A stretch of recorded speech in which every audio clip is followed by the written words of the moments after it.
네, 수요 책별 성경 공부에 나오신 우리 성도님들을 사랑합니다. 오늘은 고린도 후서 나갈 차례지요.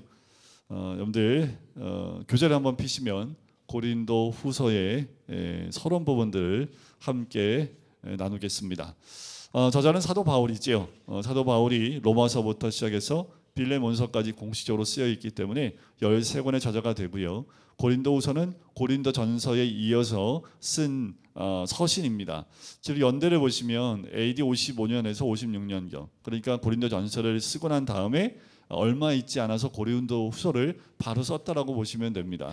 자, 바울이요 고린도전서를 쓴 다음에 마게도냐에서 디도와 다른 한 형제의 편으로 고린도 교회에 보낸 서신이다라고 기록되어져 있지요. 자, 고린도전서는 3차 선교여행 때 에베소에서 보낸 편지라고 한다면 이제 고린도전서를 쓰고 난 다음에 이제 마게도냐와 아가야 지방을 다녀갈 때 그때 또한 급하게 쓴 서신, 고린도에게 보낸 두 번째 서신으로 보시면 됩니다. 발신자는 바울과 디모데이고요. 수신자는 고린도 교회와 아가야에 있는 모든 성도. 이게 아가야는요 고린도라는 그 도시가 속해 있는 그 지역입니다. 마게도냐 지역은요 그 위에 빌립보가 있는 데살로니가가 있는 그 윗지방, 그 윗지방이 마게도냐 지방이냐면요 아가야 지방에는 어느 도시가 있냐면 아덴, 고린도 뭐 이런 도시들, 이런 도시들이 여기 아가야에 속해 있습니다. 그러니까 아가야의 모든 성도에게 이 편지를 쓴다라고 이야기하지요. 주제는 사도 바울의 사도권 변호입니다. 사도권 변호라는 건 뭐냐면 전서를 보내고 난 다음에 이 그 고린도 교회 안에 불순분자가 들어옵니다. 그래서 무슨 소문을 퍼뜨리냐면 사도 바울이 사도가 아니라는 그런 소문을 퍼뜨리기 시작을 합니다. 그래서 사도 바울이 좀 전서에 보면 질책하는 말씀들이 많잖아요. 거기에 해당하는 사람들이 아무래도 감정이 좋지 않았겠죠. 그러니까 자꾸 소문을 내기 시작을 하지요. 그 이야기를 듣게 돼서 사도 바울이 자신의 사도권에 대한 부분들을 많은 부분을 할애해서 그 부분을 변호하며 쓴 편지라고 보시면 됩니다. 배경을 보세요. 고린도전서를 발송한 후 사도 바울은 자신에 대해 다시 오해하고 있는 고린도 교회의 안타까운 소식을 듣고 마게도냐에서 본서를 쓰게 됩니다. 자, 이게 굉장히 중요한 사건인데 사도 바울의 사도권을 인정하지 않게 되면 사도 바울이 전한 복음도 인정하지 않게 됩니다. 그러니까 문제가 심각해지는 거예요. 그래서 고린도전서를 쓸 당시에 교인들은 교리적, 윤리적으로 많은 문제점을 안고 있어서도 바울의 사도권에 대해서는 신뢰를 하고 있었습니다. 하지만 유대주의자의 영향을 받은 일부 교인들이 바울의 사도권 자체를 의심하고 도전하는 상황이 발생하게 된 거지요. 사도 바울이 가는 곳마다 이런 도전이 있었습니다. 가는 곳마다 이런 문제들이 있었어요. 그래서 갈라디아서도 보면 사도권을 강하게 주장하는 부분이 또 등장하는 것을 보게 됩니다. 자, 이 고린도 후서를 볼 때 그런 안경 쓰시면 돼요. 사도 바울이 얼마나 마음이 아팠을까요? 자기가 복음을 전한 곳입니다. 교회를 세운 곳입니다. 그러니까 지금 사도 바울이 초대 교회를 개척하고 초대 목회자가 됐는데 그 목회자의 목사를 인정하지 않는 거예요. 그러니까 이런 거죠. 목사 안수 어디서 받았냐? 저 사람 목사 안수 받은 거 맞냐? 받은 거 본 사람이 있냐? 없지 않냐? 하면서 이 사도 바울의 목회자로서의 그 신빙성을 의심해 버리는 거예요. 자, 이게 참 재밌는 건 뭐냐면 사람들이 의심하는 말은요 참 잘 믿습니다. 희한하죠. 진리는 잘 안 믿는데요 이상한 소문들은 왜 이렇게 빨리 전파되고 왜 그렇게 잘 믿는지 모르겠어요. 여러분들 소문은 믿지 마시고요 진리만 믿으시면 됩니다. 근데 이게 사람이 죄성이 있어가지고요 이게 들리는 소문에 이게 귀가 열려요. 이렇게 나팔귀가 될 때가 많고요. 남들이 모르는 소문을 내가 알고 있으면 좀 많이 아는 거. 그러면 안 되고 남들이 모르는 말씀을 내가 알고 있는 것에 뿌듯해야 되는데 남들이 모르고 있는 소문을 내가 알고 있는 것에 뿌듯할 때가 더 많다라는 거지요. 자, 그런 소문이 들어오면 어떻게 해요? 네, 확인도 하지 마시고 그냥 이렇게 그냥 꿀꺽 삼켜서 그냥 뒤로 내보내시면 됩니다. 그런데 지금 이 고린도 교회 성도들 가운데 이런 소문이 막 번지고 있는 거지요. 그래서 어쩔 수 없이 고린도 후서를 급하게 다시 쓰게 됩니다. 그래서 기록 목적을 보시면 사도 바울의 사도권 정당성 변증하는 내용이 가장 많이 기록되어 있다고 보시면 돼요. 그리고 두 번째는 교회 내 문제를 다시 한번 쓰게 됩니다. 불신자와의 교제 문제, 거짓 교사 등의 문제들, 이런 문제들이 중간중간 다시 쓰는데 거짓 교사 문제가 제일 심각하겠지요. 사도 바울의 사도권을 부인하게 하는 거짓 교사들이 들어왔기 때문에 사도 바울이 전한 복음 외에 다른 복음들을 자꾸 전하려고 하니까, 그러니까 그 부분에 대해서 교회 내 문제를 해결하기 위해서 그 내용들이 기록되어 있습니다. 그리고 성도의 위로, 그러니까 복음을 지키고 또 복음 믿음 가운데 있기 위해서 애를 쓰는 자들, 당연히 고난이 오겠지요. 그 고난 가운데 사도 바울이 하나님으로부터 위로를 받았던 자신의 경험을 이야기하면서 하나님의 위로가 임할 것이다. 그러니 복음 가운데 거하는 삶, 진리 가운데 거하는 것, 고난 때문에 거기서 벗어나지 말라 하면서 위로와 함께요, 예루살렘 교회의 구제를 위한 연보의 중요성을 강조합니다. 그래서 8장과 9장에 보면 두 장에 걸쳐서 헌금에 대한 부분들을 굉장히 자세하게 전하면서 지금 예루살렘 교회의 많은 어려움, 그러니까 그 어려움, 경제적인 어려움 가운데 우리가 도와야 된다라는 것 중에서 그러면 진정한 연보가 뭔지, 진정한 헌금이 무엇인지에 대한 부분들을 특별히 강조해서 8장과 9장에 기록되어져 있습니다. 특징을 보면 바울의 자서전적 서신입니다. 자서전적 서신이란 건 뭐냐면 자신의 개인적인 어떤 사건들이나 일들을 많이 오픈하고 있다라고 보시면 되고요. 고린도전서에 비해서 감정적 표현이 강하며 개인적인 고난을 강조합니다. 그럴 수밖에 없겠죠. 자기 사도권을 자기가 개척한 교회 성도들이 지금 의심하고 있다고 하니까 얼마나 열이 받쳐요. 그러니까 자기의 사도권을 강조하면서 개인적인 고난을 강조하면서 쓰고 있는 내용입니다. 또한 자기가 갖고 있는 사도의 직분이 화목하게 하는 직분이고 그리스도를 대신할 사신으로 소개하고 있는 장면들이 특별히 5장에서 등장을 하고요. 또 우리 목사님들이 축도하는 축도의 기본 모형이 13장 13절에 나옵니다. 예수 그리스도의 은혜와 아버지의 사랑하심과 성령의 교통하심, 이 삼위일체 하나님의 이름을 통해서 축도하는 장면이 13장 13절 마지막 절에 등장을 하지요. 그리고 바울의 환상과 계시를 언급합니다. 3층천에 갔던 경험, 3층천이라고 하면 천국 얘기겠죠. 그런데 자신이 간 것처럼 얘기하지 않고 어떤 사람이 간 것처럼 표현하면서 3층천에 갔던 체험을 이야기를 합니다. 그런데 그 천국에 대한 이야기를 하는 것이 아니라 그 경험을 이야기하면서 그게 지금 뭐가 중요하냐라는 이야기를 해나가는 것을 보게 돼요. 자, 우리 고린도후서 1장으로 바로 들어가서 그 내용을 함께 보도록 하겠습니다. 자, 1장은 위로의 하나님을 찬양합니다. 자, 일단 1절과 2절은요, 누가 썼는지 바울과 형제 디모데가 썼고 받는 대상이 누구냐 하면 고린도에 있는 하나님의 교회.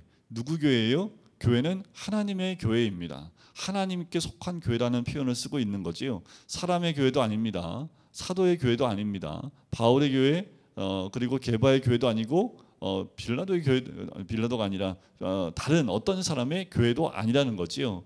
자, 그래서 특별히 고린도 교회, 분쟁이 많은 이 교회는 하나님의 교회라는 걸 선포하면서 또 이 편지는 온 아가에 있는 모든 성도에게 주는 편지라고 이야기를 합니다. 자, 2절에 보면 똑같이 은혜와 평강이 있기를 원한다 하면서 3절에 에베소서와 똑같이 찬송하리로다 라고 시작하지요. 자, 에베소서 우리가 주일날 보고 있는 에베소서 말씀에 찬송하리로다 라고 하는 것은 신령한 복을 주신 하나님을 찬양하는, 그리고 그 복받친 하나님의 은혜에 감사함으로 찬양이 넘친다면, 고린도후서에 나오는 시작하자마자 하나님을 찬양하는 이유는 위로의 하나님을 찬양하는 겁니다. 3절에 보면 그는 우리 주 예수 그리스도의 하나님이시요 자비의 아버지시요 모든 위로의 하나님이시며 하면서 하나님이 어떤 하나님인지를 고백하면서 찬양을 하지요. 특별히 10절까지 7절까지 보면 위로라는 말이 10번이나 반복해서 계속 등장합니다. 계속 위로하시고 위로하시는 하나님. 특별히 6절에 보면 우리가 환난 당하는 것도 너희가 위로와 구원을 받게 하려는 것이요 하면서 우리가 환난 당하는 것도 위로를 받게 하는 것이요 우리가 위로를 받는 것도 너희가 위로를 받게 하려는 것이라. 모든 것이 그 하나님의 위로하심으로 이들의 지금 상황 가운데, 고난 가운데 있는 그들을 위로하시는 그 하나님의 인도하심이다 라고 이야기를 합니다. 그러면서 8절부터 11절까지는요 바울이 직접 경험한 고난과 그에 따른 하나님의 위로에 대해서 감사하는 고백이 나옵니다.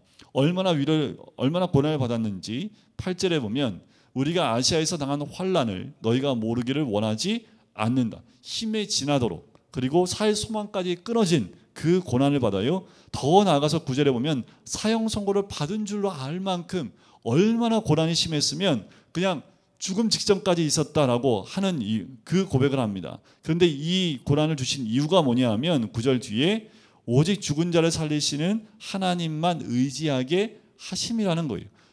우리에게 오는 고난, 말씀 때문에 오는 고난, 믿음 때문에 오는 고난을 더 넘어서 우리 삶 가운데 오는 모든 고난은 그 고난의 이유가 뭐예요? 하나님을 의지하게 하려는 거죠. 자, 죽음의 고난이 와요. 어떤 하나님을 의지하는 거예요? 네, 죽은 자를 살리시는 하나님을 의지하게 하기 위한 것이다 라는 거지요. 그러니 11절에 보시면 우리가 많은 사람의 기도로 얻은 은사로 말미암아 많은 사람이 우리를 위하여 감사하게 하려 함이라. 자, 특별히 너희에게 간구함으로 도우라라고 얘기를 해요. 뭐냐면 기도를 부탁합니다. 너희들의 기도, 많은 사람의 기도로 얻은 은사로 말미암아 많은 사람이 우리를 위하여 감사하게 하려 함이라는 거지요. 사도 바울이 늘 끊이지 않는 것은 기도의 후원을 원합니다. 목사들이 먹고 사는 건 성도들의 기도입니다. 성도님들이 목사를 위해서 기도할 때 그 힘이 돼요. 그리고 특별히 기도해 주실 때 목사가 더 성령 충만할 뿐만 아니라 그 기도를 통해서 은사를 받을 수 있도록. 담임 목사가 은사가 많으면 누가 좋아요? 제가 좋지요. 목사가 흘러넘치면 그 흐름이 바로 가까이 있는 성도들에게 흘러가요. 그러니까 말씀을 전하는 목사를 위해서 여러분들 많이 기도를 해주셔야 됩니다. 특별한 은혜로 덮어달라고 늘 그리스도의 보혈로 덮어주시고 성령의 충만함으로 하나님 주신 각가지 은사를 채워주셔서 그 은혜가 넘쳐날 수 있도록 또 말씀을 전할 때 능력의 말씀이 나타날 수 있도록 역사해달라고 여러분들 기도해 주셔야 됩니다. 사도 바울이 능력 있게 이 사역을 감당할 수 있었던 것도 많은 사람에게 이 기도가 있었기 때문에 가능했다라는 거지요. 자, 이제 12절부터 14절까지는 바울의 자기 진실성을 변호합니다. 특별히 바울의 사도권을 변호하는 내용들이 이제 시작이 되는데요. 자, 12절에 보면 우리가 세상에서 특별히 너희에 대하여 하나님의 거룩함과 진실함으로 행하되 이것이 우리의 자랑이라는 거예요. 자, 첫 번째로 너희들 행한 모든 것 하나님의 거룩함과 진실함으로 행했다라는 거지요. 특별히 너희에게는 하나님의 그 거룩함과 진실함으로 행했으니 이것이 우리의 자랑이다라는 거예요. 다른 사리사욕을 한 것이 아니라고 이야기를 합니다. 그러면서 좀 문제가 됐던 게 뭐냐면 이런 얘기가 있었던 거예요. 사도 바울이 약속을 지키지 않는 사람이라는 거예요. 왜 그러냐 하면 15절부터 자기가 왜 고린도 교회로 가는 여정을 변경했는지를 설명을 합니다. 특별히 다시 돌아오겠다고 얘기했는데 안 오는 거예요. 그래서 고린도의 일부 사람들이 사도 바울은 약속하고 약속도 지키지 않는 사람들이다 라고 이야기를 하고 있는 거지요. 그래서 사도 바울이 특별히 15절부터 24절까지는요 자기가 왜 여정을 바꿨는지에 대한 부분들을 이야기합니다. 17절을 보시면 이렇게 나와요. 이렇게 계획할 때 어찌 경홀히 하였으리요 혹 계획하기를 육체를 따라 계획하여 예예하면서 아니라 하는 일이 내게 있겠느냐. 그 말은 뭐냐면 내 육체의 욕심대로 내가 이 경로를 바꾸고 변경시켰겠느냐라는 거예요.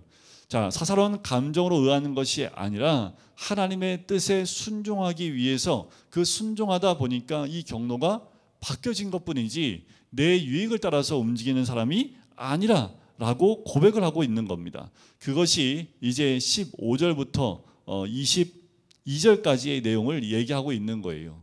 그러니까 그리스도 안에서 하나님의 뜻을 따라 움직이는 그리고 그렇게 변경된 것을 설명을 합니다. 더 나아가서 22절, 23절과 24절에는 고린도 교회의 유익을 위해서 내가 가지 않은 것이다 라고 설명을 해요. 자, 23절 보세요. 내가 내 목숨을 걸고 하나님을 불러 증언하게 하노니 내가 다시 고린도에 가지 아니한 것은 너희를 아끼려 함이라 라는 거예요. 내가 가지 않는 것은 너희를 위한 것이지 나를 위한 것이 아니다. 이 마음을 받아줬으면 좋겠다라는 거예요.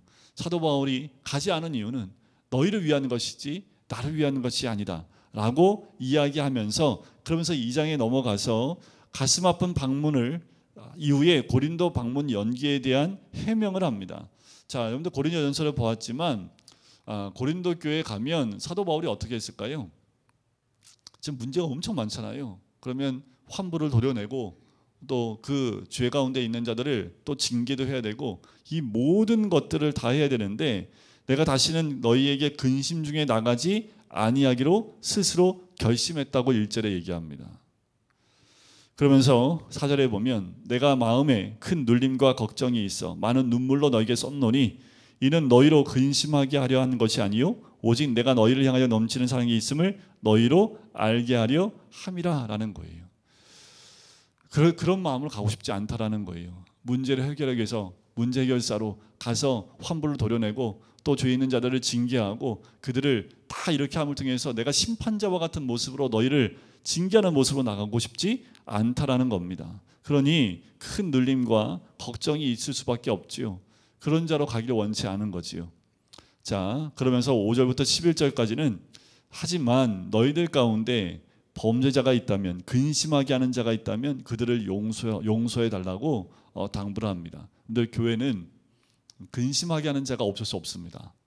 근심하게 하는 자가 있지요. 근데 그가 돌이킨다면 회개하고 돌이킨다면 그들을 용납하고 용서하고 받아줘야 되는 것을 얘기합니다. 그래서 사도 바울도 권면하는 거예요. 그렇게 근심하게 하는 자들 그들이 낙심하여 주를 떠나지 않도록 그들을 끝까지 용납하고 사랑해줘야 된다라는 것을 이야기를 하고 있습니다. 그러면서 12절과 13절에는 사역에 대한 변호를 하게 된 배경을 얘기합니다. 보시면 내가 그리스도의 복음을 위하여 드로아의 이름에 주 안에서 문이 내게 열렸으되 내가 내 형제 디도를 만나지 못함으로 내 심령이 편하지 못하여 그들을 작별하고 마게도냐로 갔노라. 이게 사역자들에 대한 부분이지요. 사역자를 만나지 못함으로 내 심령이 편하지 못했던 거지요. 아마도 여러 가지 문제가 있었던 것 같아요. 그런데 이런 문제점 가운데에 그들을 작별하고 마게도로 간 이유에 대한 것을 설명하는 이유가 여기에 있지요. 하지만 14절부터 17절까지의 내용은 사도직에 대한 바울의 인식과 그 자세에 대한 부분을 얘기합니다. 자, 우리를 그리스도 안에서 이기게 하시고 우리로 말미암아 각처에 우리가 누구예요? 사도들을 의미하는 거겠죠. 그 사도직을 감당하고 있는 그 사람들을 각처에 14절 끝에 그리스도를 아는 냄새를 나타내시는 하나님께 감사하노라. 자, 이들이 가는 곳마다 무슨 냄새가 나요? 그리스도를 아는 냄새가 나요.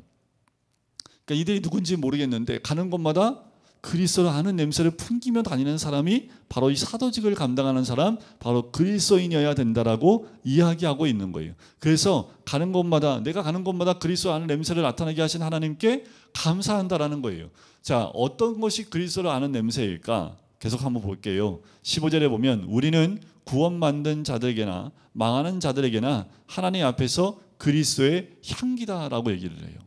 자, 어떻게 하면 향기가 날까요? 자, 이런 부분들은 제가 요한복음 6장을 말씀드릴 때에도 얘기를 했습니다.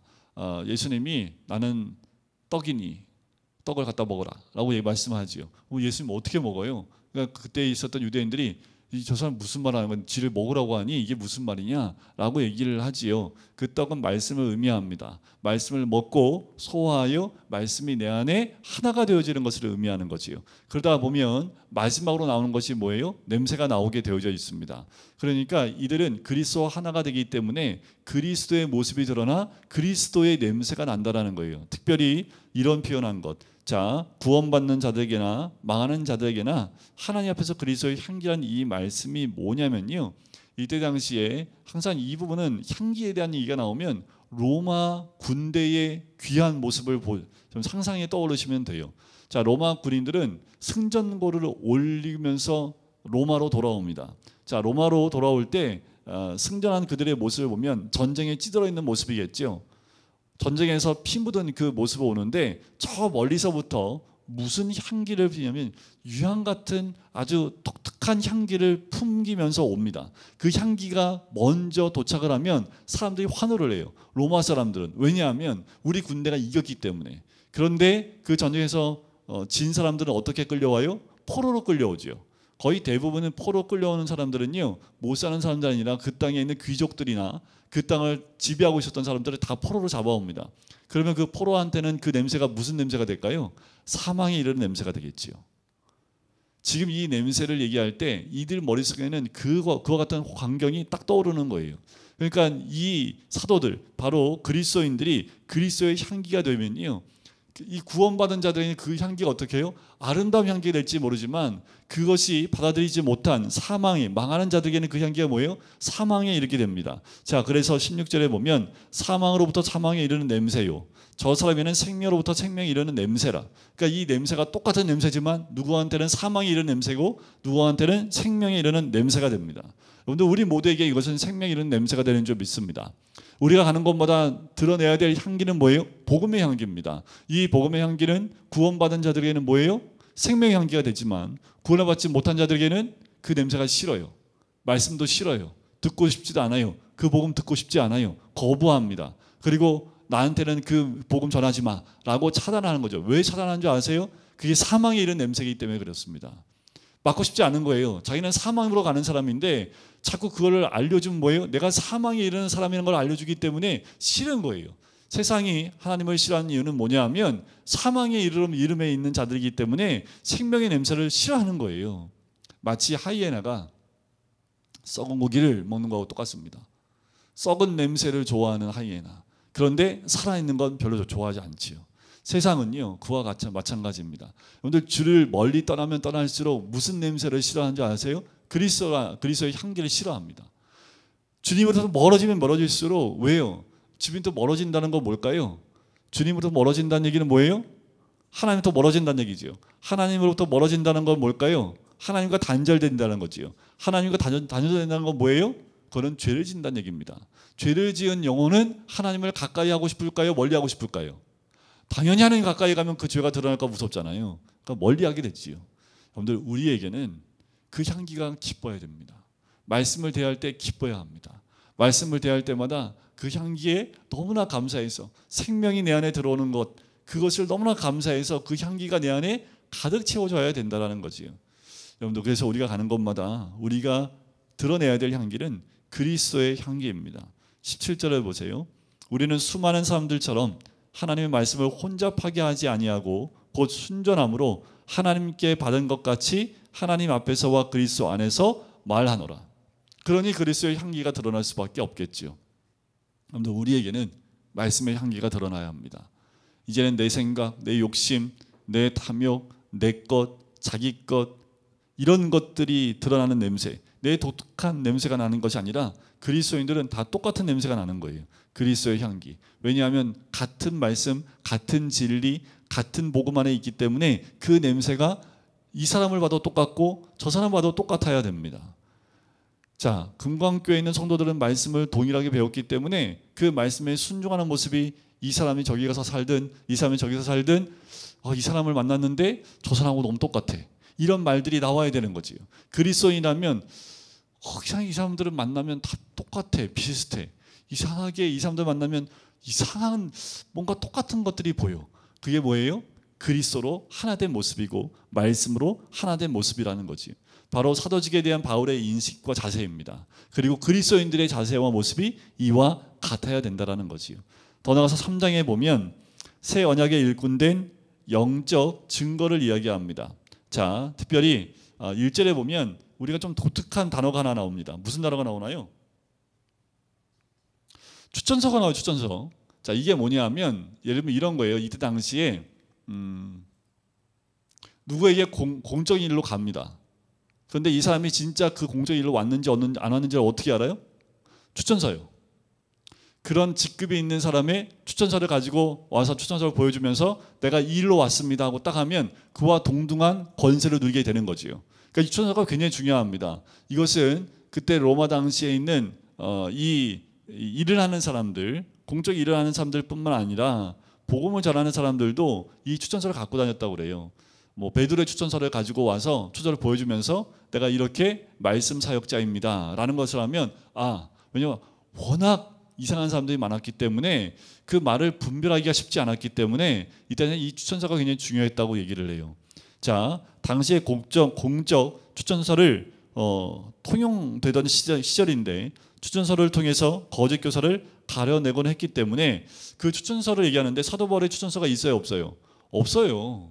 사도 바울은 오히려 갈라디아서 1장에 보면 베드로를 책망하는 사람인데 추천서가 어디 있습니까? 오히려 사도 바울이 누가 추천서라고 얘기하냐면 2절에 보면 너희가 우리의 편지라라는 거죠. 오히려 너희가 우리의 편지라. 내 추천사로 너희가 아니냐라는 거예요. 너희가 나 때문에 나를 통해서 복음을 전해받고 또 예수 그리스도를 만났다면 너희가 우리의 편지가 아니냐. 우리 마음에 썼고 무사람이 알고 있는 바라. 3절에 보세요. 너희는 우리로 말미암아 나타난 그리스도의 편지라라는 거지요. 그리스도의 편지라는 거예요. 여러분들 제가 복음을 전하고 말씀을 전할 때 여러분들이 내 편지가 되는 거예요. 왜요? 여러분들 가운데 말씀이 들어가게 되면 그 말씀대로 살겠지요. 그러면 사람들이 여러분들 보고 뭘 봐요? 말씀을 보게 되고 또 하나님 앞에서 그 말씀이 드러남을 통해서 편지로 드러나게 된다는 거예요. 자, 3절의 두 번째 줄에 보면 먹으로 쓴 것이 아닙니다.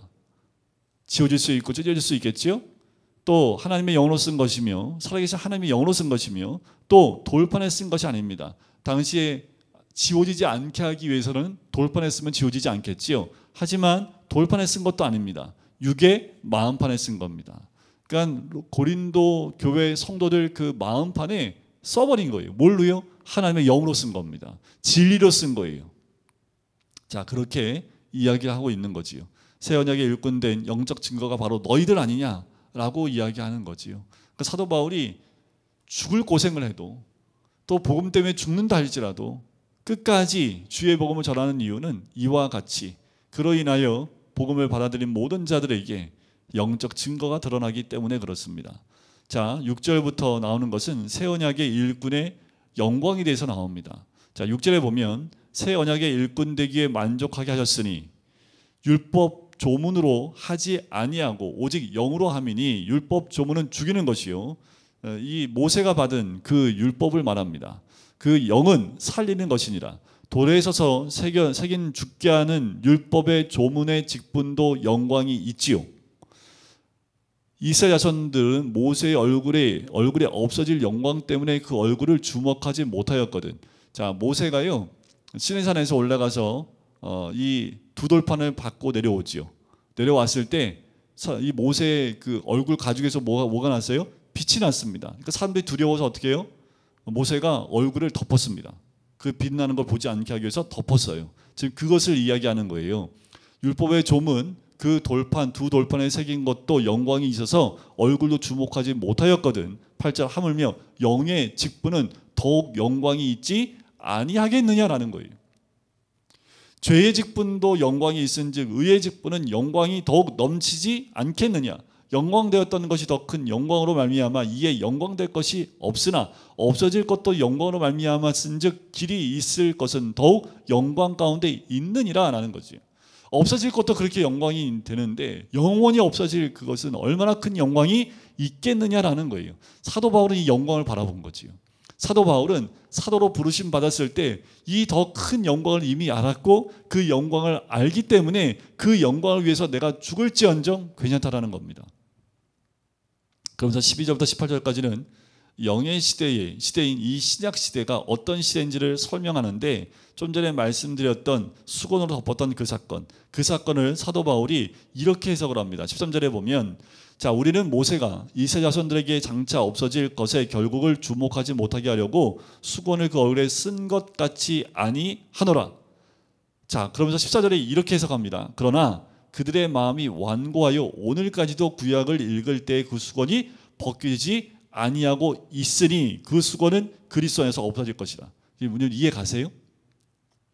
지금 유대인들, 지금 모세의 얼굴을 덮은 것이 수건으로 덮어서 보이지 않게 했던 것처럼 지금 구약에 있는 것들이 덮여 있는 거예요. 그러니까 이해를 못해요. 깨달지를 못해요. 근데 그리스도 안에서 그 수건이 벗겨지면 거울과 거울을 맞대고 보는 것처럼 분명해진다라는 거예요. 그런데 유대인들은요, 마음이 완고해서 오늘까지도 구약의 의미가 뭔지 모르는 거예요. 그냥 덮여놓은 거예요. 그래서 그냥 문자적으로 알고 있는데 구약의 전체적인 의미가 뭔지를 모르고 있는 거지요. 그런데 그 수건은 그리스도 안에서 없어질 것이라는 거예요. 그리스도 안에 있으면 그 덮여졌던, 알지 못했던 것들이 보이기 시작한다라는 겁니다. 그래서 15절 오늘까지 모세의 글을 읽을 때에 수건이 그 마음을 덮어뒀다라고 얘기하는 거지요. 그런데 17절에 보면 주는 영이시니 주의 영이 계신 곳에는 자유가 있느니라 하면서 18절 중요하지요. 우리가 다 수건을 벗은 얼굴로 거울을 보는 것 같이 주의 영광을 보매. 그러니까 그 구약 구석구석에 있었던, 구약에 나타나고 있는 그 주의 영광을 직접 보게 되는 거예요. 사도 바울이요, 사울이었을 때 예수를 믿는 자를 잡아 죽이려 했을 때는요, 그도 똑같이 수건으로 덮여 있었기 때문에 이게 무슨 말인지 몰랐고, 그게 그리스도를 말씀하는지를 구약 말씀을 통해서 알지 못했기 때문에 오히려 믿는 사람을 잡아 죽이려고 했던 거예요. 그런데 예수를 믿고 나니까 그 수건이 벗겨지니까 뭐예요? 구약 안에 예수 그리스도의 영광이 너무나 많이 나타나는 거예요. 그 모든 것을 발견하는 그 영광, 그와 같은 형상으로 변화하여 영광에서 영광이 이르니 곧 주의 영으로 말미암음이라. 이제 그 영광이 영광에 이르게 합니다. 이제 그 영광이 사도 바울을 통해서 그 영광이 이르게 하는 거지요. 이제 예수 그리스도의 영광이 우리 가운데 임하게 되는 겁니다. 그 영광이 그 말씀과 그 은혜 가운데 내 자신 가운데 이르게 되니 그것은 주의 영으로 말미암음이라는 거지요. 우리가 늘 말씀 안에서 그 영광을 깨닫는 은혜가 있기를 원합니다. 늘 말씀하셔서 예수 그리스도의 영광을 발견하시길 주의 이름으로 간절히 축원드립니다. 이 영광을 찾아내고 또 경험하고 그 영광이 내 안에 임하고, 그럼 그 영광이 내 것이 되는 거지요. 그러니 그 영광 위에 살아갈 수밖에 없는 거지요. 그러니까 그 영광을 발견한 사도 바울은 죽을 때까지 그 영광을 위해서 헌신하고 그 목숨을 내어 던질 수 있었던 겁니다. 우리가 왜 믿음 가운데 신앙 가운데 쑥 못 들어오냐면 그 영광을 잘 발견하지 못하니까, 그 영광을 모르니까 내 삶을 그렇게 주님 앞에 드리지 못하는 거지요. 말씀 안에 온전히 들어가지 못하는 겁니다. 계속 내 거, 이기심, 내 중심, 여기서 벗어나지 못하는 것은 예수 그리스도의 영광이 나를 사로잡지 못하기 때문에 그래요. 아버지의 영광이 보이면 그 영광을 따라갈 수밖에 없지요. 분명한 게 있는데 분명치 않은 걸 따라가겠습니까? 그 분명한 걸 보지 못하기 때문에 그렇지 않는 것들 가운데 혼란스럽고 우리가 방황할 수밖에 없는 거지요. 더 나아가서 4장에 가면 1절부터 6절까지는 오직 주만을 전하는 바울의 사역 자세인데, 1절을 보세요. 그러므로 우리가 이 직분을 받아서요 국률하심을 입은 대로 낙심하지 아니하고 라고 얘기합니다. 자, 이 영광의 직분, 이 직분을 받았다라는 거지요. 그래서 5절 보세요. 우리는 우리를 전파하는 것이 아니라 오직 그리스도 예수의 주되신 것과 또 예수를 위하여 우리가 너희의 종된 것을 전파함이라. 그러니까 정확한 거예요. 이 영광, 영의 직분, 그 생명을 주시는 생명의 직분, 그 영광을 받은 그 사도 바울은 뚜렷한 거예요. 예수 그리스도의 주되신 것, 그거 외에는 전할 것이 없는 거지요. 그 안에 온전한 영광이 있기 때문에 그 직분을 받아서 국률하심 가운데 내가 그것을 전한다라는 거지요. 더 나아가서 너희의 종된 것을 전파한다라고 얘기를 하지요. 그것을 또 뭐라고 표현하냐면 6절을 보세요. 어두운 데 빛이 비치라 말씀하셨던 것, 이게 뭐냐면 창세기 1장 3절 말씀입니다. 어둠에 빛이 비치라, 빛이 있었지요. 그게 첫 번째 창조 말씀이잖아요. 그 하나님께서 예수 그리스도의 얼굴에 있는 하나님의 영광을 아는 빛을 우리 마음에 비추셨느니라. 그러니까 흑암 가운데 있었던 세상 가운데 첫 번째 창조였던 빛을 창조한 것처럼 어둠 가운데 있었던 우리에게 하나님의 영광을 아는 빛을, 예수 그리스도의 얼굴에 있는 그 영광을 아는 빛은 우리 마음에 비추심을 통해서 우리 안에 그 빛이 임했다라는 겁니다. 그 직분의 역할이 이거라는 거예요. 그러니까 우리가 예수 그리스도를 아는 빛, 그 빛 가운데 있는 것은 어둠 가운데 있지 아니하고 빛 가운데로 간 사람들이라는 것을 이 사도 바울이 표현하고 있는 겁니다. 7절에 보면 고난을 무릅쓴 바울의 사역 자세인데요, 바로 우리가 이 보배를 어디에 가졌어요? 질그릇에 가졌습니다. 이 보배를 질그릇에 가졌어요. 왜냐하면 심히 큰 능력은 하나님께 있고 우리에게 있지 아니함을 알게 하려 합니다. 그 능력은 하나님께 있는 거지 우리한테 있는 게 아닙니다. 사도 바울에 있는 게 아니라 하나님께 있는 거예요. 그런데 사도 바울이 자꾸 능력을 드러내니까 사도 바울을 쳐다보지요. 하지만 나는 질그릇이라는 거예요. 나는 질그릇은 뭐 하는 거예요? 깨질 수 있어요. 너무 쉽게 깨져요. 근데 질그릇이 고귀한 건 뭐예요? 그 안에 뭐가 있기 때문에? 보배가 있기 때문에. 근데 이게 깨지기 쉬운 질그릇에 다이아몬드 넣어놓고 있으면 그 질그릇은 무슨 그릇이 돼요? 다이아몬드 그릇 되는 거죠. 근데 다이아몬드 빼버리면 그 무슨 그릇이 돼요? 아무것도 아니죠. 그냥 질그릇이죠. 그 그릇이 존귀하고 그 그릇이 고귀한 이유는 그 안에 담겨져 있는 내용 때문입니다. 그러니까 사도 바울이 그 얘기를 하는 거예요. 내 안에 내가 능력이 있는 자가 아니라 내 안에 그 능력을 주시는 하나님의 그 큰 능력이 내 안에 있기 때문이라는 거지요.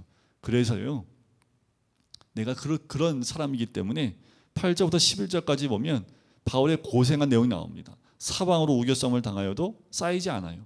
답답한 일을 당하여도 낙심하지 않아요. 여러분들, 내 안에 이 보배가 있는데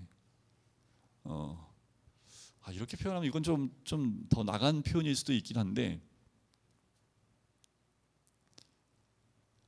그러니까 이런 거죠. 근데 그냥 어떤 매장 가보면 1,000만 원짜리 이하는 안 파는 매장들 있죠. 몰라요, 저는 몰라요. 저 모르는데 그런 매장이 있대요. 그냥 백 하나에 뭐 500만 원, 요만한 주먹만한 백 하나에 500만 원, 600만 원. 그리고 웬만한 백은 1,000만 원 넘어가는 것. 근데 그런 매장이 있는데 어떤 남루한 여자분이 이렇게 쑥 들어가는 거예요. 보통 이제 그런 데 들어가는 분들의 옷은 다 어떨까요? 그냥 다 치장이 다 돼 있지요. 옷이 한 벌에 몇 천만 원짜리 입고 다니는 뭐 딱 봐도 브랜드가 어디 그런 거 입고 들어가는 곳인데 청바지 입고 티 하나 입고 어떤 아줌마가 쑥 들어간다고 생각해 보세요. 그러면 그 직원들이 어떻게 볼까요? 저거 뭐야? 라고 보겠지요. 근데 이 사람이 들어와가지고 이것저것 만지는 거예요. 저거 비싼 건데 저거 만지고 이게 얼마냐고 막 물어보는 거예요. 대꾸도 안 해요. 비싼 거예요.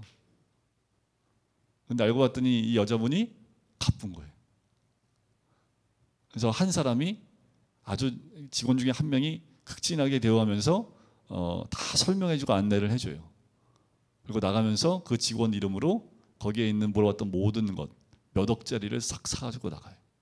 자, 이 예를 들은 이유가 뭐냐면 사람은 겉모습만 보지요. 그 사람들이 무시하고 때로는 아무것도 없는 것처럼 생각할지 모르지만 이 사람은 뭐가 있는 사람이에요? 돈이 엄청 많아요. 갑부예요. 사람들이 그렇게 보는 거에 대해서 별 신경 안 씁니다. 필요한 거 있으면 그냥 사는 거예요.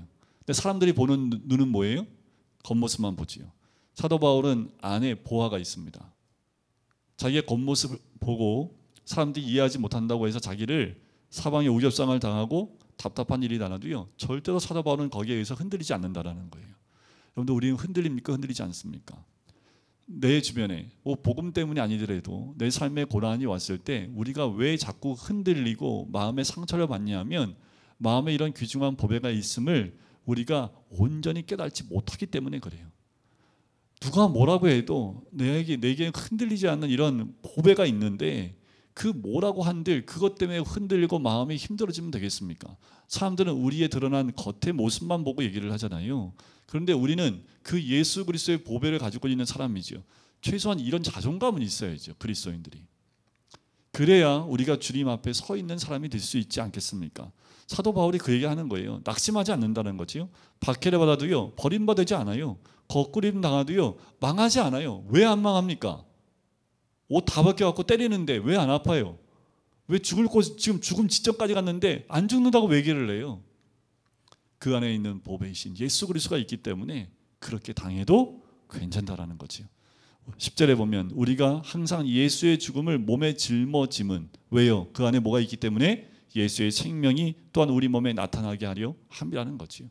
자신을 통해서 예수의 생명이 그 보배가 드러날 수만 있다면 괜찮다라는 거예요. 그러니까 이 사도 바울을 꺾을 수가 없는 거지요. 사도들을 때려도 꺾이지 않는 거예요. 뭐 꺾이지 않는 마음이 중요하다고 뭐 그 세 글자로 이렇게 만들어서 뭐 언젠가에 뭐 이렇게 나왔던 적이 있긴 한데 사도 바울이나 사도들이 그 마음이 꺾이지가 않는 거지요. 왜요? 예수 그리스도가 있기 때문에. 여러분들, 우리의 삶 가운데 정말 예수 그리스도가 있습니까? 내 삶의 중심에 내 마음에 생명 대신 예수 그리스도가 있습니까? 그렇다면 그 어떤 환경에도 꺾이지 않아야지요. 때로는 내 삶 가운데 어떤 고난이 와도요, 괜찮아요. 왜요? 이거는 빼앗기지 않으니까. 이거 누가 빼앗아 갈 수 있습니까? 뺏어갈 사람 단 한 명도 없습니다. 그런데 너무나 안타까운 건요, 조그만 고난이 와도 너무 쉽게 우리가 빼앗겨 버린다라는 거예요. 그러니까 어떻게 해요? 낙심하고 낙담하고 사도 바울은 죽음 앞에서도 망하지 않고요, 꺾꾸림 당하여도 망하지 않는다고 고백하잖아요. 그 정도도 아닌데 우리는 너무 쉽게 꼬꾸라지고 망해버리고 낙심하고 답답해하는 것이 우리들의 모습은 아닙니까? 11절 보세요. 우리가 살아있는 자가 우리 살아있는 자가 항상 예수를 위하여 죽음에 넘겨짐은 예수의 생명이 또한 우리 죽을 육체에 나타나게 하려 합니다. 이제 곧 아니요, 이제부터라도 우리가 예수를 위해서 죽는 자리에 가는 것도 기도로 준비하셔야 합니다. 이제는 그냥 내 삶에 오는 고난 때문이 아니라요, 이제 복음 때문에, 예수님 때문에 고난을 자처하는 자리에 나갈 수 있는 그 믿음 가운데 우리가 있어야 합니다. 이제 예수 그리스도를 전하며 예수 그리스도 때문에 고난당하는 일이 있다 할지라도 이제는 그 생명 때문에, 예수의 생명 때문에 우리 죽을 육체에 그것이 나타날 수만 있다면 나는 할 수 있습니다, 하겠습니다라는 결단이 우리 삶 가운데 반드시 필요할 때가 옵니다. 곧 그 때가 오기 때문에 우리가 기도로 준비하고 또 믿음으로 준비하고, 그리고 내 안에 보배를 잃어버리지 않도록 우리가 그 보배 안에, 늘 선명한 그 보배 안에, 내가 그 보배 안에 있음을, 또 보배가 내 안에 있음을 믿음으로 고백하는 삶이 되어야 될 줄 믿습니다. 자, 16절에 보면 바울의 사역 동기를 몇 가지를 얘기합니다. 자, 16절에 보면 그러므로 우리가 낙심하지 않으니 우리의 겉사람은 낡아지나 우리의 속사람은 날로 새로워지도다. 제가 점을 좀 빼서 겉사람을 조금 약간 새롭게 하려고 점을 좀 뺐는데, 이거 뺀다고 제가 안 늙어요? 뺀다고 제가 20대가 되나요? 발버둥을 치는 거죠, 그죠? 발버둥을 치는데 어차피 우리 겉사람은 어떻게 해요? 점점 후퇴합니다. 점점 어떻게 해요? 낡아진다라는 거예요. 그런데 내 겉사람은 낡아져도요, 우리의 속사람은 어떻게 돼요? 매일매일 새로워지는 겁니다. 매일 20대, 10대로 돌아가는 거예요. 영적인 10대, 영적인 20대. 이거는 가능합니다. 내 육은 시간이 갈수록 낡아지지만, 또 우리 어르신들 몸이 연약해지고 또 어디가 아프고 쑤시고 해서 병원에 가고 이런 일들이 반복되지만, 그거는 우리 어르신 나이가 돼도 마찬가지인 거예요. 우리 겉사람은 자꾸 낡아집니다. 하지만 우리 속사람은 어떻게 돼요? 날마다 새로워지는 거예요. 이걸 바라보고 사는 것이 우리의 믿음의 사람, 그리스도인들의 삶이어야 된다는 거예요. 현재 겉사람이 후패해진 것 때문에 더 낙담하는 것이 아니라 내 속사람이 주 안에서 날마다 새로워지고 더 영해지고, 내 영이 더 영해지고 주님 안에서 새로워지는 그 은혜를 누리는 거지요. 왜요? 우리 겉사람, 왜냐하면 사도 바울이 보았더니요, 18절 끝에 보이는 것은 잠깐이에요, 보이지 않는 것은 영원함이라는 거지요. 그러니까 하나님 나라에 누릴 영원한 영광을 이 사도 바울은 바라봤기 때문에 이 겉사람을 통해서 오는 고난이나 아픔이나 괴로움이나 낡아짐, 그거보다 어디에 중점을 두고 있습니까? 영원한 영광을 바라보며 거기에 중점을 두고 있다는 거지요. 또한 두 번째 모습은 천국 영생을 확신했기 때문에 사도 바울이 그 죽음을 무릅쓰고 사역을 감당할 수 있었던 겁니다. 5장 1절에 보세요. 만일 땅에 있는 우리의 장막집이 무너지면 하나님께서 지으신 집, 곧 손으로 지은 것이 아니요 하늘에 있는 영원한 집이 우리에게 있는 줄 아느니라. 이 믿음이 확 있는 거예요. 장막집이 무너진다는 건 뭡니까? 사도 바울이 죽음의 고통 가운데 얼마나 많이 갔습니까? 주의 위험에. 그런데 사도 바울이 초월할 수 있었던 것, 그걸 초월할 수 있었던 건 뭐냐면, 내 육의 장막집이 무너져도 영원한 집이 있기 때문에 난 괜찮다라는 거예요. 이 영원한 집을 바라볼 수 있는 믿음이 우리 가운데 있어야 될 줄 믿습니다. 여러분들, 우리의 삶 가운데 이 영원한 집을 바라보지 못하면 이 무너질 장막집에 너무 매여서 두려움과 공포 가운데, 이게 이제 사망의 그늘 아래 있게 되는 거지요. 하지만 예수 그리스도를 통해서 사망을 이긴 우리들은 이 사망의 지배 가운데 있는 것이 아니라 영원 가운데 우리의 마음이 있기 때문에 그 영원한 집이 우리에게 있는 줄 안다라는 사도 바울의 고백처럼 그 고백과 함께 사는 사람들이 우리 그리스도인이 되어야 합니다. 5절 보면 곧 이것을 우리에게 이루게 하시고 보증으로 성령을 우리에게 주신 이는 하나님이시다.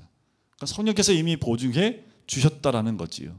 그러면서 6절에 보면 그러면 우리가 항상 담대하여 몸으로 있을 때에는 주와 따로 있는 줄을 아노니 이는 우리가 믿음으로 행하고 보는 것으로 행하지 아니함이로다. 보는 것으로 하는 게 아니라 믿음으로 하는 거지요. 믿음으로 행하는 겁니다. 그래서 8절에 보면 8절부터 10절까지는 뭐냐 하면 최후의 심판을 확신하기 때문에 이제 여러분들 곧 끝이 오면 하나님의 흰 보좌 심판이 있습니다. 그래서 8절부터 10절까지는 그 보좌의 심판에 대한 것을 이야기하는 거지요. 차라리 몸을 떠나 주와 함께 있는 그것이라. 원하는 바가 그러는 거지요. 오히려 내가 육에 있는 것보다 내 영이 주께 있는 것이 더 낫겠다. 그래서 9절 그런즉 우리는 몸으로 있든지 떠나든지 주를 기쁘시게 하는 자가 되기를 힘쓰노라. 그러니까 어떤 일, 우리가 해야 될 일은 주님을 기쁘시게 하는 거예요. 주님을 기쁘시게 합시다. 밥을 먹을 때도 우리 좀 이따가 맛있는 밥 먹을 텐데 국수를 먹든지 주님을 기쁘시게 어떻게 하면 주님을 기쁘시게 먹을 수 있을까? 젓가락을 먹는 것이 근데 모든 생각이 집중이 여기에 있는 거예요. 누구를 기쁘게 하기 위해서 합니까? 그럼 누구를 기쁘게 할 수 있어요? 때로는 우리 가족을 기쁘게 해야 될 때가 있지요. 하지만 우리의 중심은 뭐예요? 하나님을 기쁘시게 하는 자 되기를 힘쓰는 사도 바울처럼 그렇게 힘쓰는 거예요. 왜요? 10절에 보니까 왜냐하면 이는 우리가 반드시 그리스도의 심판대 앞에 나타나게 되어 각각 선악간에 그 몸으로 행한 것을 따라 받으려 합니다. 심판이 있습니다. 우리가 세상 사람들에게 드러낼 것은 뭐예요? 그리스도의 향기, 냄새입니다. 그건 우리를 통해서 그리스도의 모습이 드러나는 거지요. 그것 때문에 고난을 받는다면 괜찮아요. 우리의 육은 힘들지 모르지만 내 영은 날마다 새로워지고 주님 안에서 이제 우리에게 준비한 영원한 집이 있고 그렇기 때문에 우리는 무엇을 힘쓰는 사람이 되어야 돼요? 주를 기쁘시게 하는 자. 마지막 때 하나님의 심판대 앞에서 그리스도의 심판대 앞에서 선악간에 심판을 받기 때문에 우리가 해야 될 결정, 해야 될 건 뭐예요? 하나님, 주를 기쁘시게 하는 자가 되기를 힘쓰는 것이 우리의 삶이 되어야 된다라고 이야기하는 거지. 여러분, 우리의 삶이 사도 바울이 알았던 세 가지. 자, 4장 16절부터 18절에 있는 것처럼 하나님 나라에 누릴 영원한 영광을 바라보는 거예요. 날마다 내 속사람이 새로워지는 하나님의 영광, 잠깐 보이는 것, 보이지 않는 것, 잠깐 보이는 것보다 보이지 않는 영원함을 바라보는 그 소망함이 우리 안에 있고 그렇기 때문에 육의 장막이 없어진다 할지라도 영원한 그 장막이 있음을, 영원한 집이 있음을 바라보면서 이제 우리가 기쁘게 살아야 될 것은 뭐냐면 주를 기쁘시게 하는 자로 살아가야 되는 것. 그것이 우리의 삶의 방향성이 되어야 되고 우리 삶의 결정이 되어야 합니다. 그래서 우리가 사람 기쁘게 하려면 한도 끝도 없습니다. 이게 참 쉽지가 않아요. 근데 주를 기쁘게 하는 건요 어렵지 않습니다. 어렵지 않아요. 아기가 엄마 아빠 기쁘게 하는 방법이 뭔지 아세요? 그냥 웃으면 됩니다. 그런데 애들 키울 때 아기가 방긋방긋 웃으면 엄마 아빠들 막 뒤집어지잖아요. 막 너무 예쁘다고 막 지 자식이 안 이쁜 부모가 있으니까 우리 하나님 주님을 향해서 웃고 있으면 하나님 기뻐하시지요. 우리의 영이 주님 앞에 기뻐해야 된다라는 거지요. 그러면 주님이 기뻐하실 일들을 선택하면서 기쁘게 나가면 돼요. 그 어려운 거 아닙니다. 하나님을 더 사랑하시면 됩니다. 우리가 무엇을 해야 하나님이 기뻐하실까요? 그냥 하나님 사랑하면 돼요. 그 사랑의 모습이 우리의 모습을 통해서 드러나기만 하면 됩니다. 그러면 우리가 주님 안에서 그리스도인으로 이 땅에 살 때 주의 살아계심을 드러낼 뿐만 아니라 주님의 기쁘신 뜻 가운데에서 주의 영광을 드러낼 수 있는 하나님의 사람이 될 줄 믿습니다. 우리 다음 주에는 요 5장 11절부터 이제 함께 보도록 하겠습니다. 우리 함께 기도하는 시간을 가질까요? 우리가 사도 바울이 될 수 없지만 그가 가지고 있었던 그 믿음, 그가 하는 고백들, 하나님 우리 모두가 그리스도인이기에 우리 모두에게 그 그리스도의 향기와 또한 보배가 있기에 우리의 질그릇 깨어진다 할지라도 우리가 낙담하지 않고 낙심하지 않고 죽지 않는 것은 그 주님을 믿음과 또한 그 영광을 바라볼 수 있는 믿음이 있기 때문인 줄 믿습니다. 하나님, 우리가 넘어지지 않게 해주시고 오늘도 주를 향한 믿음과 또한 주를 기쁘시게 하는 자로 서 있기를 간절히 소원하오니 환경의 어려움 가운데 또 넘어지지 않게 해주시고 우리가 바라보는 그 영원함, 또 그 영원한 집, 또 우리에서 예비된 그 것들을 바라보며 오늘도 믿음 가운데 세워지는 하나님의 사람이 될 수 있도록 축복하시고 인도하여 주시옵소서. 감사드리며 예수 그리스도의 이름으로 기도드립니다. 아멘.